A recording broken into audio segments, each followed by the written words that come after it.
জয় হিন্দ বন্ধুরা, আমার রান্নাঘরে তোমাদের সবাইকে স্বাগত জানাই। আমি এখন রান্না করব চিকেনের কষা। তো চিকেন কষা করার জন্য আমি এখন একদম ডিরেক্ট সব দিতে থাকবো পরপর। তো আমি আগের থেকে আর কিছু গুছাইনি, তো এখন আমি ডিরেক্ট দেবো কড়াইয়ের মধ্যে। তো এখন আমি তেলটাকে অল্প তেল দিয়ে দিয়েছি। তেলটাকে গরম হলে আমি মাংস আর আলুকে আগে একটু ফ্রাই করে উঠিয়ে নেব। তেল আমাদের গরম হয়ে গেছে, এখন আমি মাংসগুলোকে ছেড়ে দেব।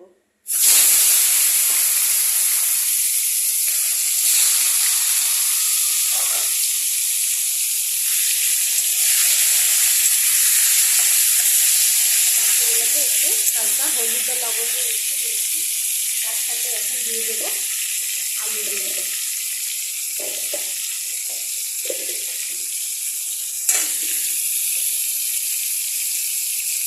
আলুগুলো এরকম বড় বড় করে কেটে নিয়েছি। এখন এই আলুর সাথে মাংসের সাথে একসঙ্গে এটাকে হালকা করে ফ্রাই করবো।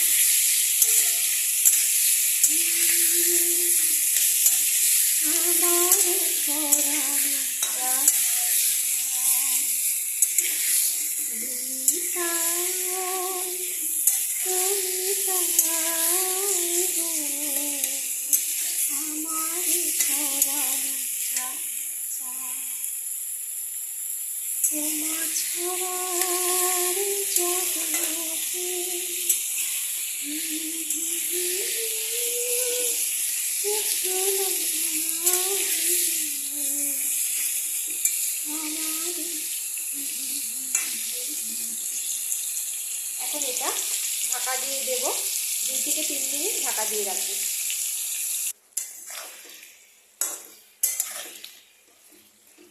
দেখো, ভাজা করতে গিয়ে এটা থেকে জল বেরিয়ে গেছে। এখন জলটা শুকানোর জন্য গ্যাসটাকে একটু বাড়িয়ে দেবো।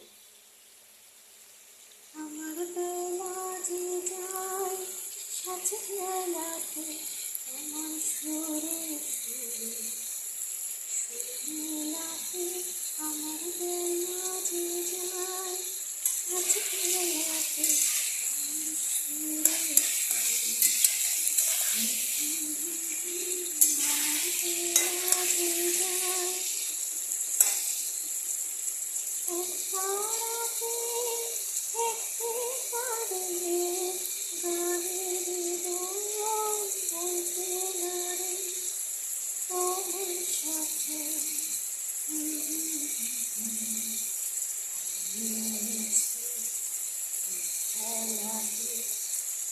জলটা একটু শুকানোর জন্য আমি 2 মিনিট এটাকে এইভাবে রাখবো।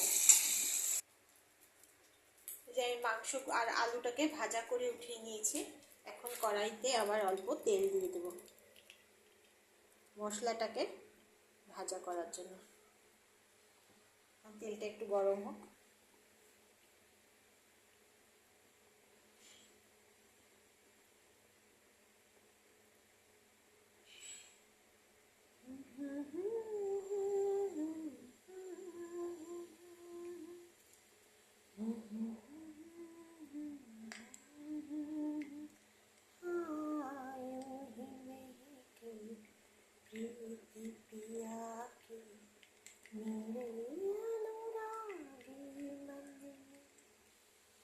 তেল গরম হয়ে গেছে অলরেডি। তো এখন এখানে কয়েকটা দিয়ে দেবো, প্রথমেই দিয়ে দেবো কয়েকটা তেজপাতা।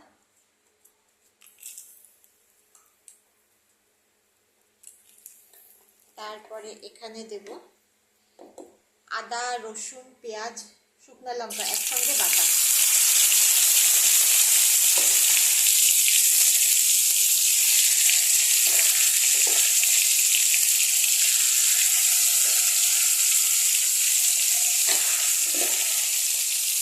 এটার মধ্যে দিয়ে দেবো একটু হলুদ। হলুদটা দিলে কি হবে, জিনিসটা ছিটবে না। এখন এটা হলুদের সাথে এটাকে ভালো করে এটাকে মিক্স করে নেব।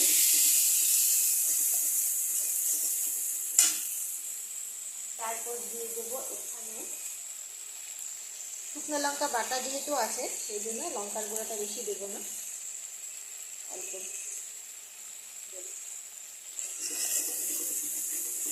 দিয়ে ভালো করে এটাকে মেখে নেব।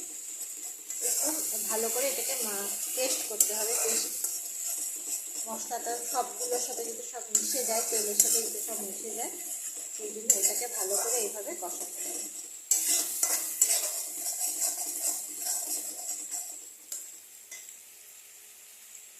যেহেতু আমি একটু কষা কষা রসা রসা করবো, সেই জন্য আরেকটু আমার আদা রসুন পেঁয়াজ বাটা এখানে আরেকটু লাগবে, সেই জন্য আমি দিয়ে দিলাম।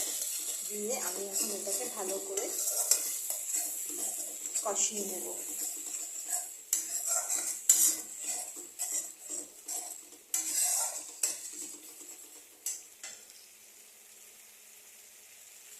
এটাকে ভালো করে কষিয়ে নিয়েছি।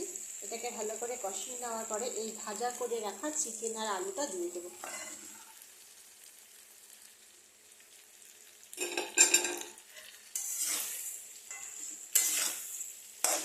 দিয়ে এটাকে এখন ভালো করে এই মশলার সাথে বেশ 5 মিনিট 7 মিনিট ধরে কন্টিনিউ কষাতে হবে। কষাতে হবে এই জন্যই তলায় যাতে লেগে না যায়। কন্টিনিউ এইভাবে খুন্তি দিয়ে নাড়তে হবে।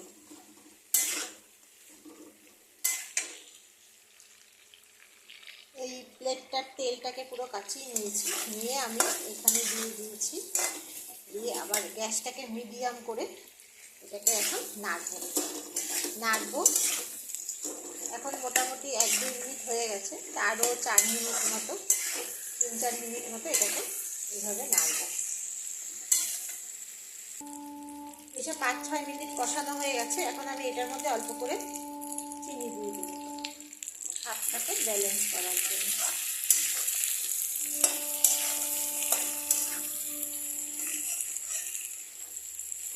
চিনি দিয়ে এটাকে ভালো করে মিশিয়ে দিয়েছি। এখন এটার মধ্যে দিয়ে দেবো গরম জল।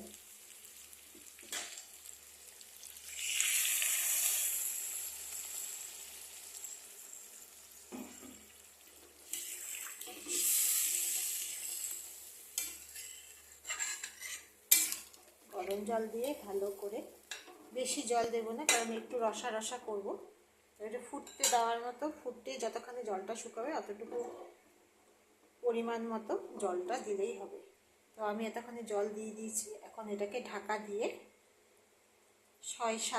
7 মিনিট মতো এটাকে ফুটতে দেবো, যাতে মাংসগুলো সুন্দরভাবে সিদ্ধ হয়, আলুটাও সুন্দরভাবে সিদ্ধ হয়। তো এখন আমি এটাকে ঢাকা দিয়ে দেবো।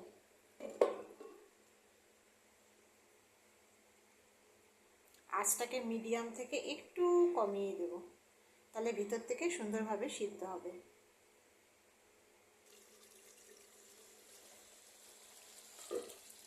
দেখি কি অবস্থা। ঝোলটা আমি এরকমই রাখবো। তোমরা চাইলে আর একটু ঝোল রাখতে পারো, কিন্তু যদি জল দাও তাহলে গরম জল দেবে, ঠান্ডা জল দেবে না।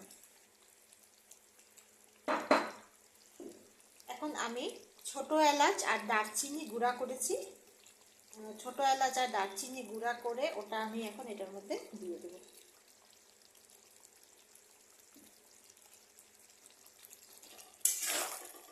দিয়ে এটাকে একটু নেড়ে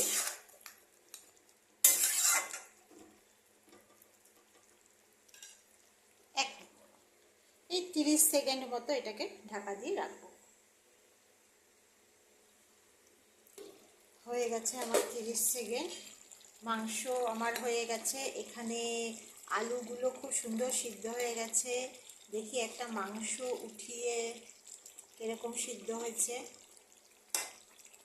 মাংস পিস হলে ভালো হয়। এই যে এই পিসটাকে একটু দেখি সিদ্ধ হয়েছে নাকি।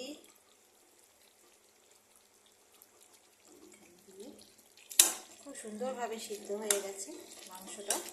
তো আর আমার এটা একদম তৈরি। তো আমার এই রেসিপিটা যদি ভালো লেগে থাকে তাহলে লাইক, শেয়ার আর সাবস্ক্রাইব করে দিও। আর তোমরা আরও কী চিকেন কী ধরনের রেসিপি তোমরা পারো করতে সেটা আমাকে জানিও, শেয়ার করো। তো আমি সেটা অবশ্যই দেখে সেই রেসিপিটা করার চেষ্টা করব আর তোমাদেরকে জানাবো কেমন হয়েছে। তো প্লিজ প্লিজ প্লিজ সাবস্ক্রাইব করে দিও, লাইক করে দিও, শেয়ার করে দিও। তো আমি নেক্সট ভিডিও নিয়ে খুব শিগগিরই আসছি। আজকের জন্য টাটা।